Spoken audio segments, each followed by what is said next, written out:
સંમતિથી છૂટાછેડા. તમે જો અગાઉના વિડીયોમાં મેં વાત કરેલી કે કોઈ પતિ કે પત્નીને છૂટાછેડા લેવા હોય તો કાયદાની કલમ 13(1) મુજબ છૂટાછેડાની અરજી દાખલ કરી છે. પણ જ્યારે પતિ પત્ની બંને રાજી હોય તો પણ તમારે કોર્ટમાં જવું પડે. શું નોટરી રૂબરૂ છૂટાછેડા માન્ય ના ગણાય? ના.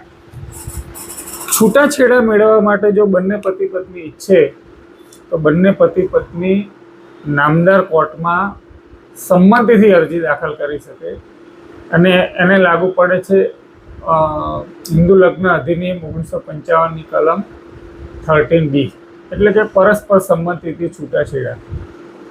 તો આવી અરજી લગ્ન થયા પછી બંને પતિ પત્નીને જેવું લાગે છે કે ભાઈ હવે અમારું લગ્ન જીવન આગળ સારું જાય એવું નથી, લગ્ન જીવનથી આગળ વધારે પ્રોબ્લેમ થાય એવા છે કે બીજા પ્રશ્નો ઊભા થાય એવા છે, તો આવા સમયમાં બંને પતિ પત્ની જે છે એ ફેમિલી કોર્ટની અંદર પરસ્પર સંમતિથી છૂટાછેડા મેળવવા માટેની અરજી કરી શકે છે.